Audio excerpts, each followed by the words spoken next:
Bismillah, assalamualaikum warahmatullahi wabarakatuh. Innal hamdalillah nahmaduhu wa nasta'inuhu wa nastaghfiruh wa na'udzu billahi min syururi anfusina wa min sayyiati a'malina. Man yahdihillahu fala mudhillalah wa man yudlilhu fala hadiyalah. Wa asyhadu an la ilaha illallah wahdahu la syarikalah wa asyhadu anna Muhammadan 'abduhu wa rasuluh la nabiyya ba'da amma ba'd. Teman-teman sekalian rahimani wa rahimakumullah. Pertama-tama kita bersyukur kepada Allah Subhanahu wa taala atas limpahan nikmat yang Allah berikan kepada kita semua. Kemudian salawat serta salam semoga senantiasa tercurah limpahkan kepada Nabi kita Muhammad SAW, kepada keluarga beliau, para sahabat dan umat beliau hingga akhir zaman. Dan senantiasa kita berdoa mohon pemahaman kepada Allah Subhanahu wa taala, memohon ilmu, pemahaman serta istiqamah dalam belajar agama, ya, khususnya dalam ilmu alat, ilmu nahwu ini. Taib. Ikhwani fiddin, rahimakumullah. Ya, kita insyaallah akan lanjutkan pelajaran kita membahas kitab Jami'ud Durus Al-Arabiyah karya Syekh Mustafa Al-Ghulayaini, ya, rahimahullah taala. Kita masuk di bab yang sub pasal, ya, yang baru apa? Masih mengenai pasal ma'rifah nakirah, ya, isim ma'rifah, isim nakirah. Kita masuk di sub pasal ta'riful adadi bi'al. Memarifahkan bilangan dengan alif lam. Ya, memarifahkan bilangan dengan alif lam, ya. Memakrifahkan bilangan dengan alif lam ini insyaallah mudah, ya. Dan babnya pun tidak panjang lebar, ini ringkas saja. In kana qala mu'allif rahimahullah, Syekh Mustafa menjelaskan in kana al-adadu mufradan, kalau bilangannya itu bentuknya isim mufrad, maksudnya isim yang bukan murakkab. Ya, bukan mufrad yang kawannya musanna, jama, itu bukan itu, ya. Tapi mufrad ini secara bahasa, yaitu kata yang tunggal, suku katanya tunggal, bukan bukan jumlah, ya, bukan murakkab. Ya, bukan murakkab, cuma satu kata, ya. Maka yu'arrafu kama yu'arrafu sairul asma'i, maka dimakrifahkan sebagaimana makrifahnya isim-isim yang lain dengan alif lam. Contohnya al-wahidu, wal-isnanu, al-isnani, was-salasatu, al-asyratu. Ini semuanya ma'rifah sebagaimana ma'rifah pada isim-isim yang lain selain bilangan. Wa in kana murakkaban adadiyan, kalau adatnya bilangannya itu sifatnya murakkab, ada diingat di bab atau bab muqaddimah, ya. Di kitab ini sudah dibahaskan tentang macam-macam murakkab, ya. Macam-macam tarkib, ya, sudah dibahas, baik itu pada bilangan, ya, macam-macam bilangan, diantaranya ada yang bentuknya murakkab, ingat itu, ya, yaitu bilangan belasan. Nah, bagaimana hukumnya itu sudah dibahas di bab, kalau nggak salah, bab muqaddimah, ya. Bagaimana hukumnya kalau bilangan belasan yaitu murakkab adadi itu, ya, satuan maupun bilangan 10-nya harus dibaca mabni di atas harokat fathah, sehingga pilihannya cuma satu, yaitu al-ahada asyara dengan at-tis'ata asyara. Tidak ada cara baca lain, wallahu a'lam. Sehingga di yu'arrafu juz'uhu al-awwalu fayuqalu, yang dimu'arifahkan cuma juz yang pertama, maksudnya kata yang pertama itu satuannya yang dimakrifahkan dengan alif lam. Itu caranya. Kalau mau memakrifahkan bilangan yang tarkib adadi, murakkab adadi, maka salah satu saja, yaitu yang pertama. Wa in kana murakkaban idhafiyan, kalau tarkibnya, susunannya itu dia bukan mufrad tapi susunan juga, tapi bukan susunan adadi, ya. Bukan susunan bilangannya bukan belasan, bilangan biasa, satuan, tapi susunannya diidofahkan, alias bilangannya sebagai mudhof. Bagaimana cara memakrifahkannya? Yang dimakrifahkan justru kata yang kedua, tentu saja ini kan idhofah, ya. Secara umum idhofah itu, ya, mudhof tidak boleh diberi alif lam. Secara umum, walaupun boleh-boleh saja mudhof itu pakai alif lam. Ya, nanti ada pelajarannya kapan mudhof itu boleh pakai alif lam. Sekilas bocorannya apa? Gimana caranya supaya mudhof itu bisa alif lam? Ya, belum masuk ya babnya ya. Gimana caranya? Caranya apa? Mudhofnya itu harus mengandung sifat, ya, harus mengandung sifat. Itu syarat pertama. Mudhof ilaih, mudhof bisa dikasih alif lam kalau dia mengandung sifat. Berarti yang pertama boleh jadi bentuknya isim fa'il, ya, mudhofnya, atau isim maf'ul, atau membuang ke barangkali masdar yang mengandung sifat. Baik.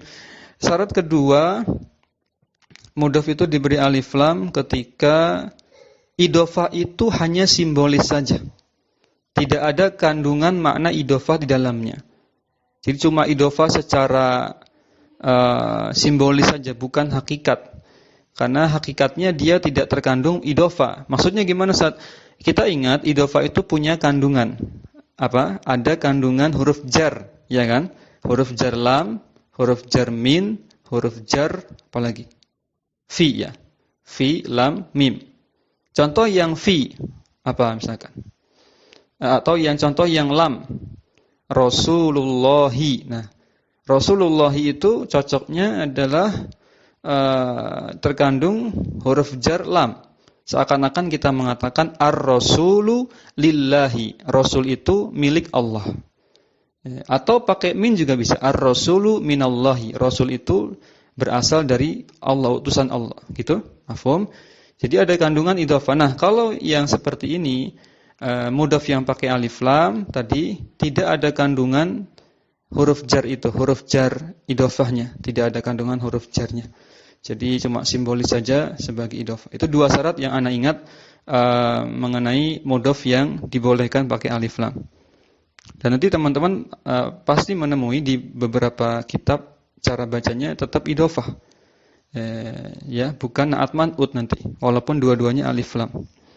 Baik, kita lanjutkan dulu. Tadi sampai mana? Kalau idhofi bagaimana? Yu'arrafu juz'uhu asan, yang diidhofah, yang dimakrifahkan itu yang kedua, yaitu contohnya salah satu aqlami wa sittatul kutubi wa mi'atud dirhami wa alfud dinari, ya. Bisa ya, insyaallah artinya sudah jelas. Baik. Kita enggak bahas alasannya kenapa aqlam, al-kutub, ya, ini sudah di kelas-kelas dasar, ya. Bilangan 3 sampai 10 dibaca, ma'dudnya jamak majrur dan seterusnya, insyaallah teman-teman sudah di luar kepala, ya. Insyaallah husnuzan. Baik. Wa idza ta'addadatil idhafatu 'arrafta akhira mudhafin ilaihi. Mafhum? Coba kita baca dulu. Jika ta'addadatil idhafatu 'arrafta al-akhira mudhafin ilaihi, misal contohnya khamsi mi'atil al-alifi al-alfi, bukan alif, ya. Kalau alif itu huruf alif.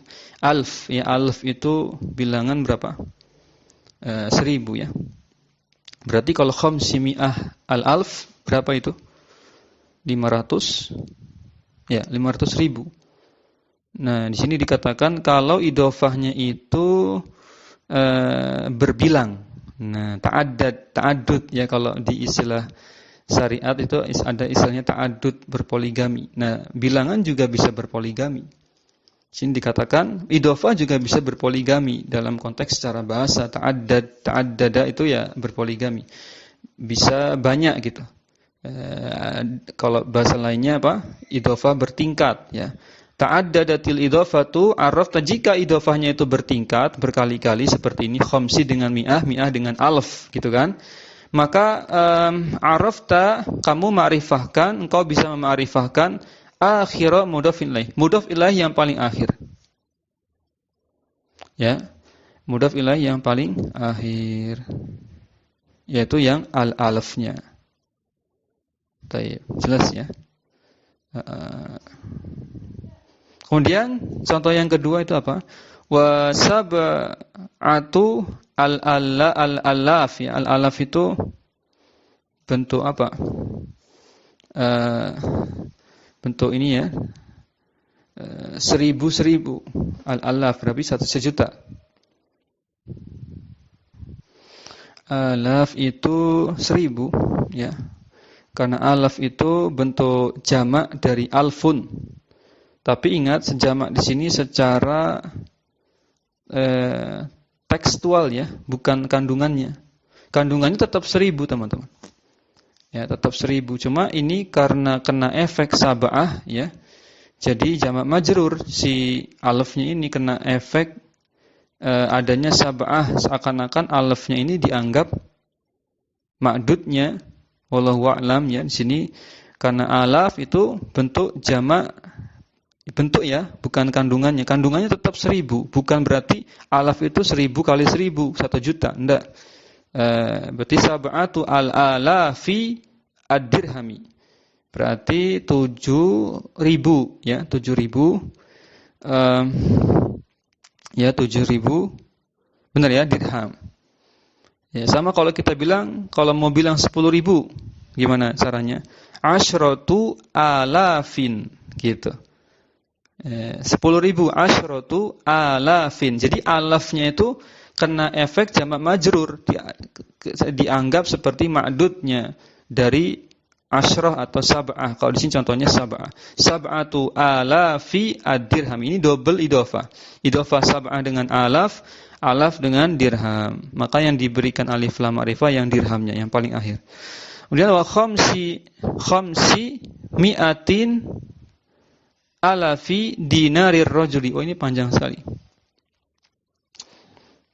Coba gimana menerjemahkannya? Khams dengan mi'ah berarti 500. Khamsi mi'ah. Kenapa enggak disambung?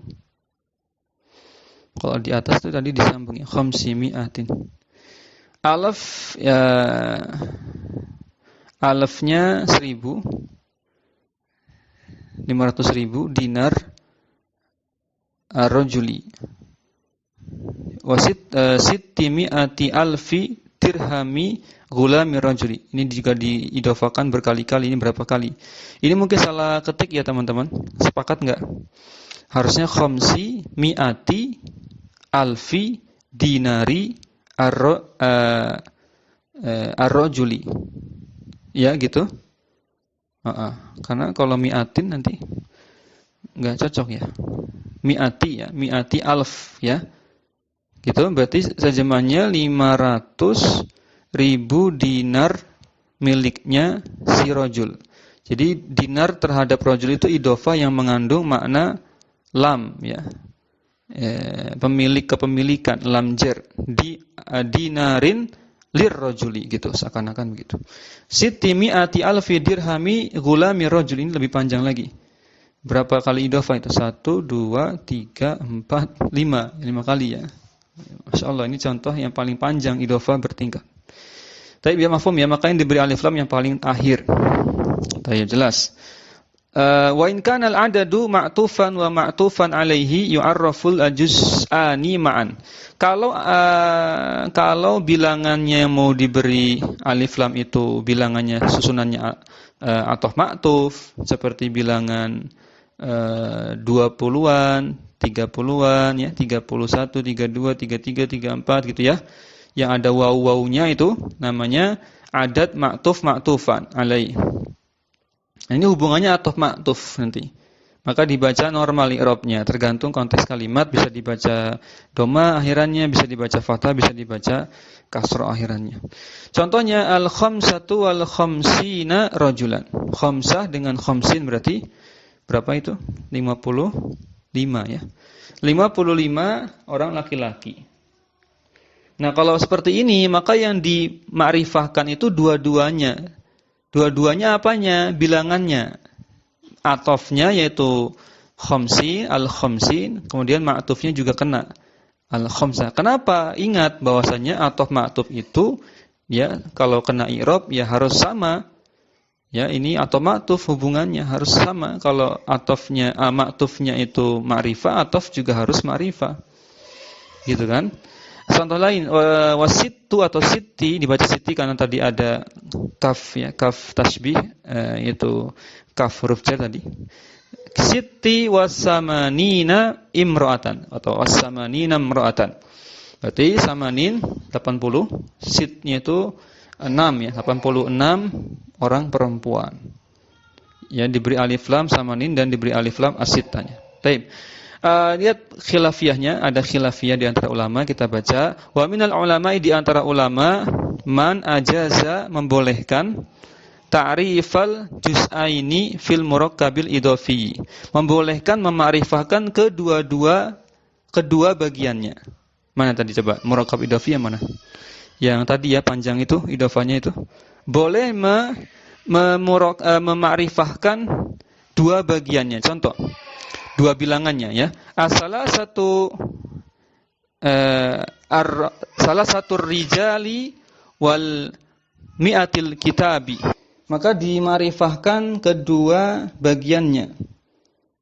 Kedua bagian ini idhofi atau ma'tuf ya? Sebentar. Idhofi ya, idhofi. Taib. Jadi di sini contohnya fayaqulu as-salah satu dengan rajul irijal itu biar enggak bingung, kondisi normalnya kan salah satu rijali gitu kan. Kondisi normalnya salah satu rijali. Nah, kata Syekh boleh ada pendapat yang mengatakan alif salah sahnya juga dikasih alif lam. Yaitu as-salah satu ar-rijali. Maka jangan heran susunan ini susunan idhofah. Walaupun terlihat seperti na'at man'ut ya. Salah satu rijali ini idhofah. Dibaca rijali ya, tetap rijali. As-salah satu ar-rijali. 3 orang laki-laki. Begitu pula wal mi'atu al-kitabi, tetap idhofah. Jadi kalau ada susunan seperti ini jangan dibaca na'at man'ut ya, jangan dibaca na'at man'ut, tapi yang lebih tepat bisa dibaca idhofah.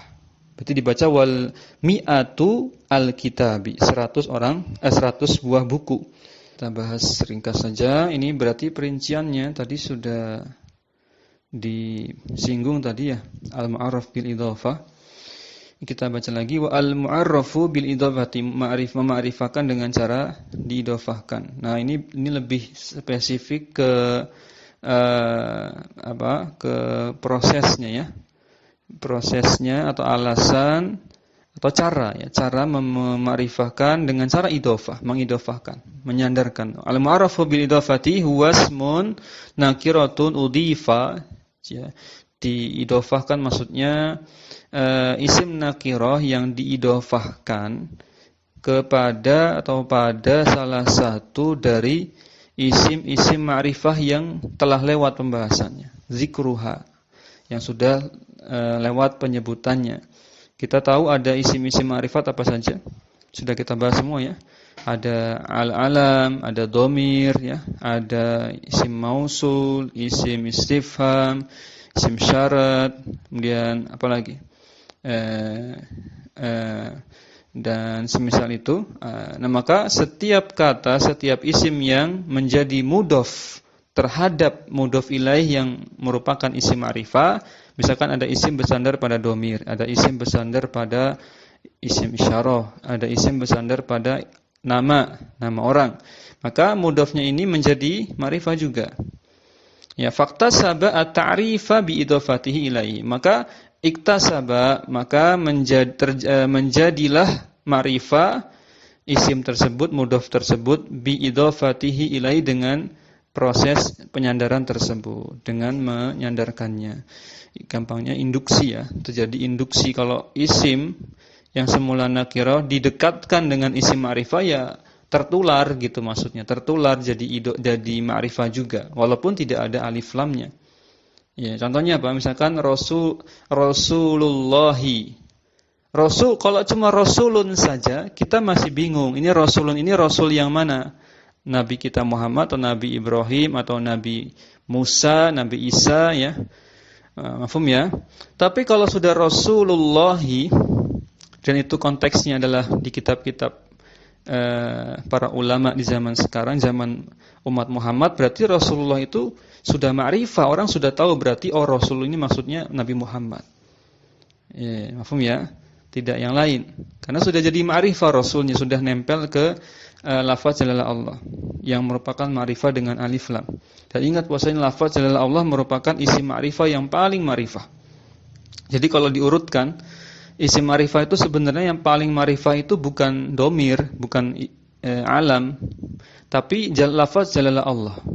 Ulama sepakat kalau dikaitkan dengan akidah ya, akidah yang lurus, maka nama Allah itu paling ma'rifah. Kenapa? Tahu alasannya enggak? Ini berkaitan dengan akidah ya. Karena kenapa lafaz jalala Allah itu isim ma'rifah yang paling ma'rifah? Karena tidak ada kemungkinan yang lain kecuali hanya satu saja Allah yang berhak disembah. Gitu. Enggak ada kemungkinan. Kalau domir itu masih ada kemungkinan, masih ada ulama yang merendahkannya, maksudnya merendahkan pendapat ulama lain yang menjadikan domir itu paling ma'rifah. Begitu pula nama juga masih ada peluang untuk dijatuhkan pendapat ulama tersebut sehingga tidak bisa menjadi paling ma'rifah. Saling berargumen kalau masalah alam dengan domir, tapi masalah lafaz jalala Allah ulama sepakat ya. Selama ulama itu akidahnya lurus, tidak menyimpang, pasti akan menjawab karena tidak ada pilihan lain selain Allah saja yang berhak disembah. Tidak ada Allah yang lain. Tapi kalau domir kita bilang huwa, masih ada ulama mengatakan huwa kan belum jelas. Dia itu siapa? Bisa jadi dia itu Muhammad, dia itu Zaid, dia itu gitu ya. Sama yang berpendapat nama itu yang paling ma'rifah daripada domir. Nah, ulama yang enggak setuju bilang, oh enggak juga, kata siapa? Kamu bilang Zaid.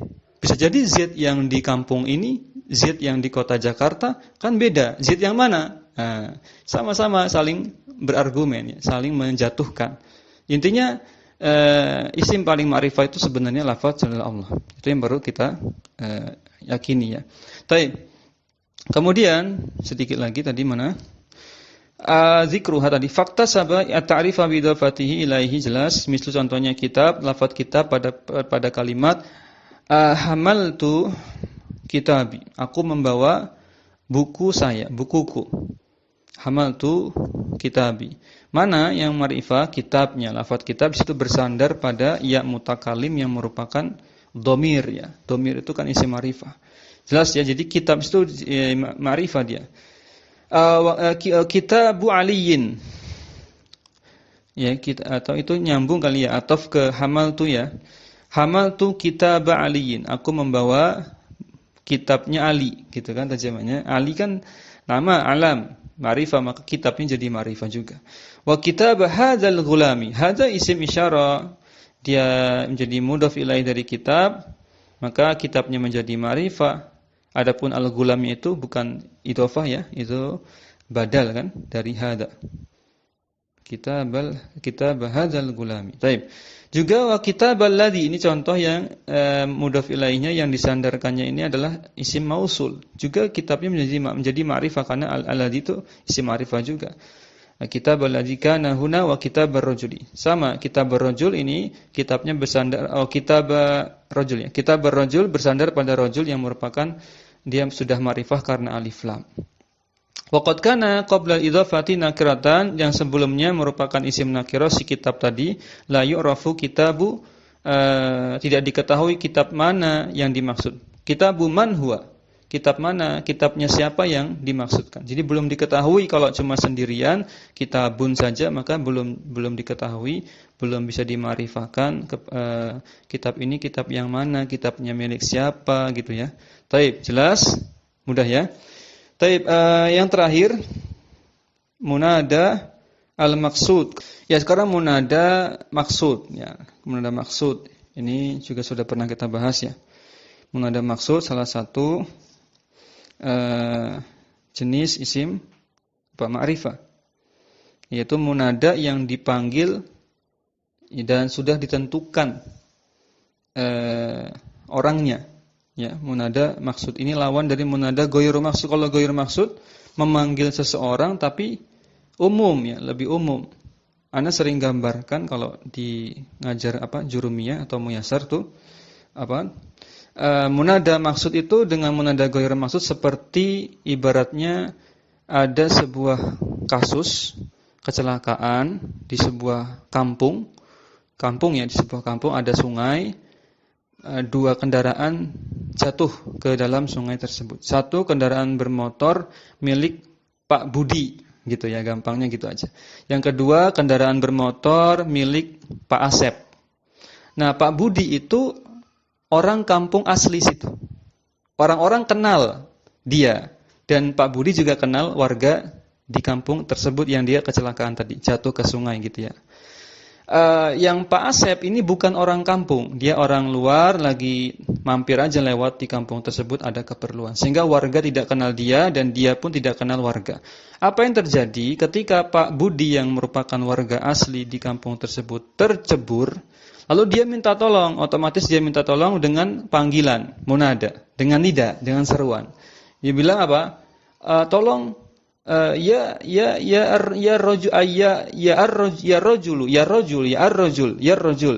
rojulu gitu kan. Kalau karena dia sudah kenal warganya, namun karena saking paniknya nggak sempat sebut nama warga.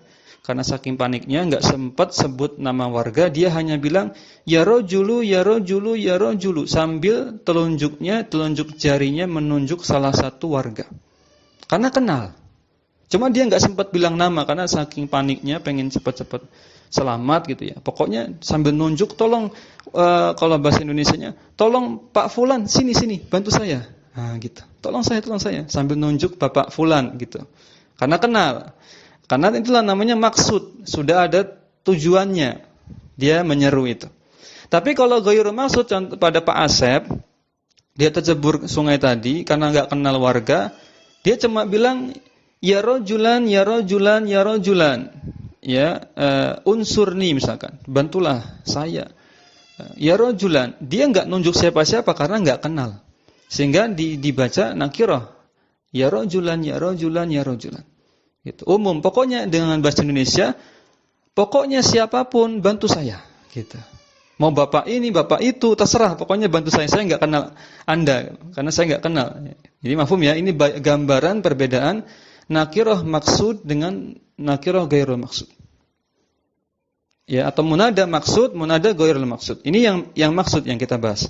Maka munada maksud huwa ismun nakiratun, dia sebenarnya isim nakirah.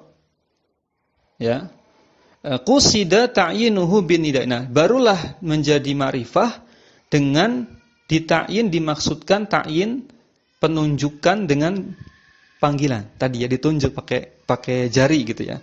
Contohnya ya rajulu, nah itu sambil nunjuk pakai jari atau pakai tongkat ya. Pokoknya sambil nunjuk ya. Ya tilmidu. Kalau ya rajulu, wahai laki-laki itu. Wahai laki-laki itu, sini gitu. Ya tilmidu, wahai murid itu, sini ya, sambil nunjuk ya. Idza nadaita rajulan wa tilmidan muayyanaini, apabila kamu menyeru memanggil seorang laki-laki atau seorang murid muayyanaini dengan telah ditentukan yang kamu tunjuk itu, fa illam turid ta'yina ahadin kulta. Nah, jadi kalau kamu menunjuk seorang laki-laki atau santri ya dengan ta'yin, dengan muayyanain, dengan maksud ya, sudah dimaksudkan. Fa in lam turid ta'yina ahadin, tapi kamu tidak menentukan siapanya. Ya, tidak menentukan siapa-siapanya kamu enggak tentukan. Maka ini maksudnya yang ghairu maksudah. Atau munada ghairul maksudah yang rojulan, pakai rojulan bukan rojul. Kalau rojulu, dia sudah tentukan keinginan menunjuk itu, memanggil itu kepada siapa, walaupun dia tidak sebut nama. Ya, kalau rojulan, dia mau meminta menyeru seseorang dengan ta'yin niatnya, tapi tidak menunjuk pada salah satunya. Ya, maka pakai rojulan, ya rojulan. Tadi ya sebagaimana kasus tadi yang Pak Asep tadi. Ya tilmidan juga sama. Terjemahnya kalau ya rojulan, ya siapapun laki-laki, ya kemari. Siapapun santri, kemarilah, gitu. Baik. Wa yabqiyani fi hadhil halati an-nakirataini li'adami takhsisihima bin nida'i. Nah, ya yabqiyani fi hadhil halati, maka kondisi yang terakhir ini yaitu rajulan dengan tilmizan, kondisi yang tersisa itu dia tetap nakirah, keduanya nakiratain. Kenapa? Li'adami takhsisihima bin nida'i. Karena tidak ada penunjukan, tidak ada takhsis, tidak ada pengkhususan dengan cara ditunjuk ketika memanggilnya. Baik. Mafhum ya? Sama seperti Pak Polisi ya. Pak Polisi kalau di lalu lintas, kalau mau menilang pakainya maksudah apa ghair maksudah? Yang maksudah. Walaupun Pak Polisi nggak tahu nama. Iya kan? Pak Polisi tahu nggak nama kita? Nggak tahu kalau nggak lihat KTP. Mafhum?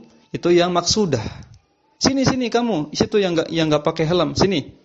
Sambil nunjuk, ya kan? Ini maksudah. Kalau yang ghair maksudah, contoh kasusnya gimana? Pak Polisi lagi ngapain? Yang ghair maksudah lagi apa Pak Polisinya? Ya, ketika misalkan ada rombongan Pak Presiden, atau ada ambulan, maka Pak Polisi menyeru semuanya stop. Semuanya stop. Ya, tanpa memaksudkan 1-2 orangnya. Pokoknya semuanya stop. Ya, gitu. Mafhum, ini yang ghairu maksudah, tidak dimaksudkan. Dia menyeru ya dan tidak dimaksudkan. Baik, menyeru kepada suatu kelompok ya, tapi dia tidak dimaksudkan kepada satuannya, individunya. Gitu ya, insyaallah ini lebih menggambarkan. Jadi ibaratnya tadi seperti Pak Polisi tadi ya. Nah, teman-teman sekalian rahimani wa rahimakumullah, masih ada satu kalimat lagi, wa fa in nadaita ma'rifatan fala sya'na lin nida'i fi ta'rifiha. Jika kamu memanggilnya itu secara ma'rifah, secara ta'yin, maka fala sya'na, tidak ada lagi seruan fi ta'rifiha, tidak perlu lagi memanggil dengan memakrifahkannya. Jika sudah memanggilnya secara ma'rifah, tidak perlu lagi. Wallahu a'lam. Ini coba kita pahami lagi kalimatnya. Fa inna daita ma'rifatan fala sya'na lin nida'i fi ta'rifiha. Apabila yang dipanggil itu isim ma'rifah, maka panggilan tersebut ya tidak memakrifahkan munadanya. Jadi saya ulangi, kalau yang dipanggil itu sudah ma'rifah ya, kondisinya sudah ma'rifah. Kalau tadi ini kondisi pengecualian, kondisi di luar yang umum. Kalau yang umum tadi, semua yang dipanggil tadi nakirah asalnya. Nah sekarang kondisi yang khusus ini, kondisi khusus ketika yang dipanggil sudah ma'rifah. Ketika yang dipanggil sudah ma'rifah, apa yang terjadi?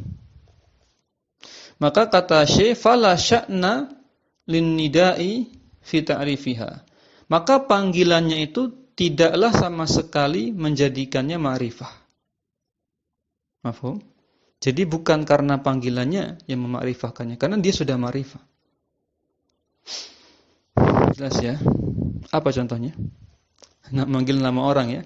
Ya Zaid, ya Muhammad, maka udah bukan ma'rifah karena panggilan, tapi memang sudah ma'rifah ya. Paham ya? Maka panggilan itu tidak memakrifahkannya. Panggilan tersebut tidak memakrifahkannya. Baik.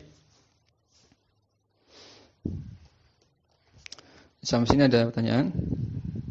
Selesai ini pasal yang ke-10 tentang isim, ma'rifah dan nakirah. Baik. Kita coba, insyaallah ini mudah.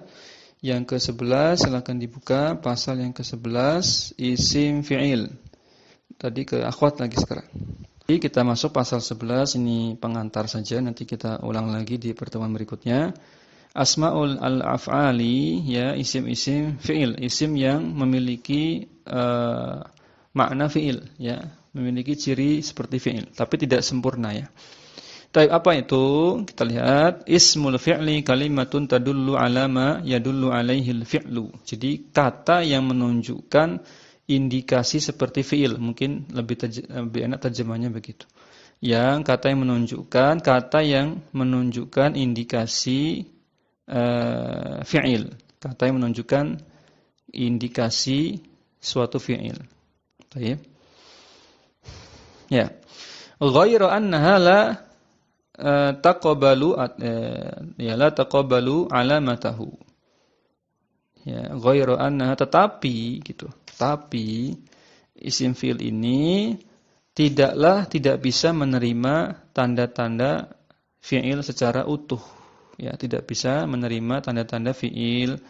Ya, misalkan dimasuki qad, ya, ada tanis sakinah gitu, enggak bisa ya. Enggak bisa. Cuma maknanya aja, maknanya nanti ada makna fi'ilnya, kata kerjanya. Tapi bukan berarti masdar ya. Itu beda lagi nanti babnya. Kalau masdar itu jeren, kata kerja yang dibendakan tuh nanti kebalikannya ya. Kalau masdar, kalau isim fi'il kan isim yang bermakna seperti fi'il. Kalau masdar itu kata kerja asalnya, ya kan? Kata kerja yang dibendakan. Ya, misalkan nasara yansuru nasron ya, maka nasron itu artinya ya juga sama menolong gitu kan, atau pertolongan.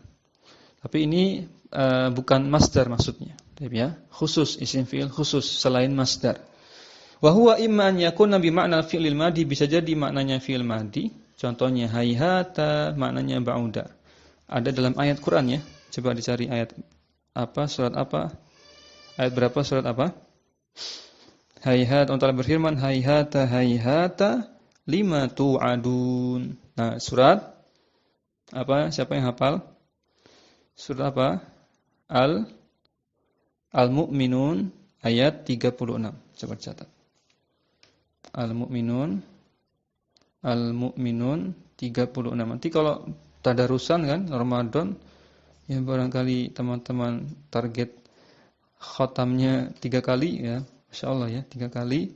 Nanti kan pasti ketemu ini. Hayhata lima tu'adun. Maka ingat ini isim fi'il. Artinya ba'uda apa? Jauh ya, jauh.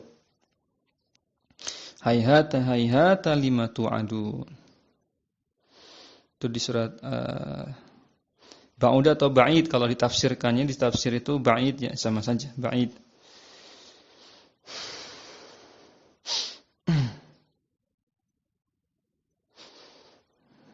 Nah, jadi ini asbabun nuzulnya teman-teman, sekilas ya, supaya kita lagi-lagi dapat nilai tadabbur Quran di bulan Ramadan. Ya lumayan ya, walaupun belajar ilmu alat, kita singgung-singgung sedikit masalah tadabbur Quran. Jadi hayata lima tu'adun itu asbabun nuzulnya adalah kata ulama tafsir, bahwasanya ini merupakan kabar ya. Hayhata lima tu'adun ini jawaban kaum Samud ya. Jawaban kaum Samud ketika dinasihati ya, ketika didakwahi oleh nabi yang diutus di zamannya, dan juga sudah dinasihati ya oleh para malaikat ya, sudah dinasihati tentang penyimpangan kaum Samud ya, terutama mengenai hari akhir ya. Mereka dinasihati tentang hari akhir, bahwasanya kalian itu nanti kalau sudah mati itu pasti jadi debu ya. Jadi akan dihukum, akan diazab kalau tidak mau tobat ya, karena kesombongan mereka. Ya, apa yang terjadi? Mereka mengatakan hayhata. Ya, maknanya ba'idu ma tu'aduna ya, ayyuhal qaum, bahwasanya mereka merasa jauh ya, masih merasa jauh ya, dari janji atau ancaman itu, ya mereka santai-santai saja. Ya, jauh-jauh gitu, hayhata. Tapi itu lebih kurang ya mengenai hayhata pada ayat ini. Ba'id gitu maksudnya, ba'id hayhata lima tu'adun. Surat apa tadi? Al-Mu'minun ayat 36 ya. Taib. Teman-teman sekalian rahimani wa rahimakumullah, tadi surat Al-Mu'minun ayat 36. Nanti coba dibaca-baca lagi tafsirnya.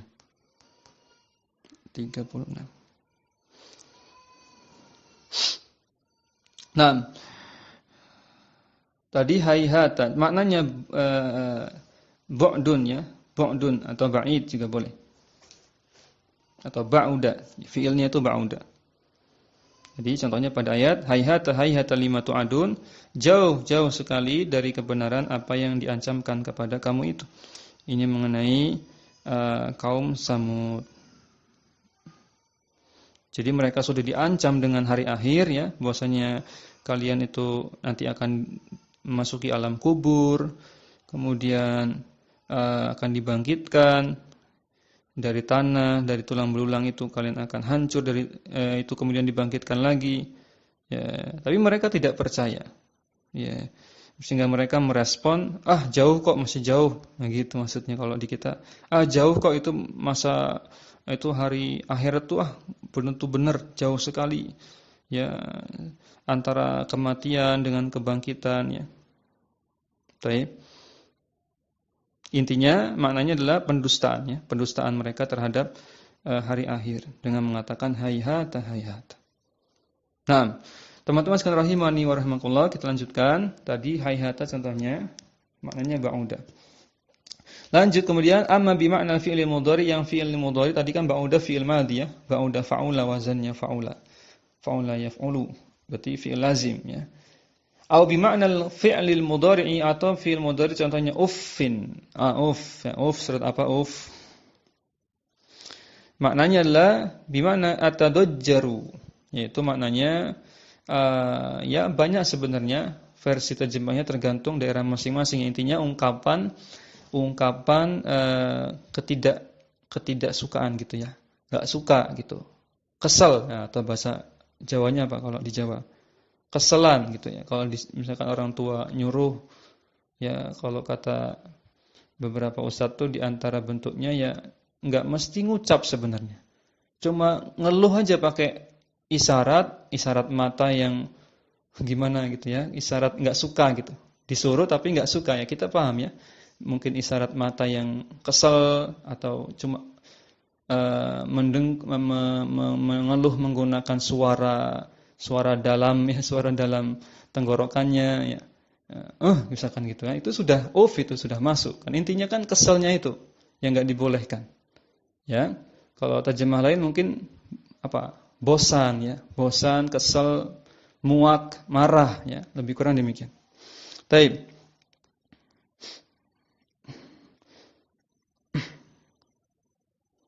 Apa ayatnya? Allah Ta'ala berfirman, "Fala taqul lahuma uffin," gitu ya. "Wa la tanharhuma wa qul lahuma qawlan karima." Itu surat Al-Isra ayat 23. Catat. Ini sambil tadabbur Quran ya, ini di bulan Ramadan kita sempatkan. Tadi apa? Al-Isra, catat Al-Isra 23. Nah, itu. Al-Isra ayat 23. Teman-teman tinggal baca-baca tafsirnya. Baik. Ada lagi enggak di situ? Masih banyak ya. Itu masih banyak, nanti kita coba baca. Al-Isra 23 tadi tafsirnya, tafsir ringkasnya. Kalau ayatnya panjang sebenarnya ini. Tapi ringkasnya, wahai hamba Allah, Tuhanmu telah memerintahkan dan mewajibkan atasmu untuk tidak menyembah selain Allah, serta memerintahkan untuk berbuat baik kepada kedua orang tuamu, terutama ketika mereka telah berusia lanjut. Jika salah seorang di antara keduanya atau kedua-duanya telah berusia lanjut dalam penjagaanmu, pemeliharaanmu, perawatanmu, maka janganlah sekali-kali engkau mengeluh. Nah, bisa juga terjemahnya, mengeluh ya.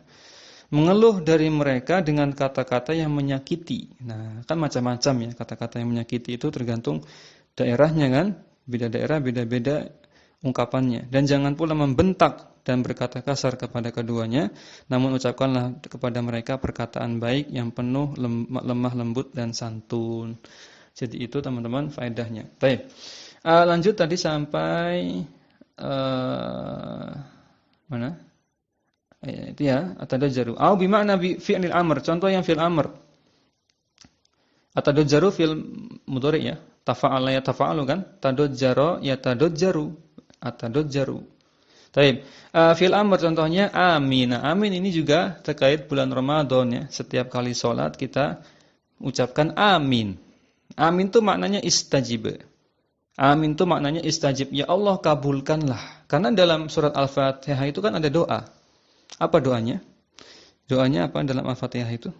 Ihdinas siratal mustaqim. Kita minta istiqomah setiap kita baca Al-Fatihah. Namun kita seringkali tidak sadar ya. Kita itu minta doa istiqomah. Ihdinas siratal mustaqim itu minta doa istiqomah. Maka kita ucapkan amin, istajib, ya Allah kabulkanlah. Gitu. Mafhum ya? Baik teman-teman sekalian rahimani wa rahimakumullah, sampai situ dulu. Nanti sisanya kita murojaah lagi di pertemuan berikutnya. Ini sudah masuk pertemuan ke 28 ya. 28 alhamdulillah. Jadi demikian ya, kita cukupkan, sudah membahas selesai pasal 10, kita sudah masuk tadi pengantar pasal yang ke-11, dari total pasal ada 13. Demikian, semoga tetap istiqomah. Subhanakallahumma wabihamdik, asyhadu an la ilaha illa anta, astaghfiruka wa atubu ilaik. Assalamualaikum warahmatullahi wabarakatuh. Jazakumullahu khair.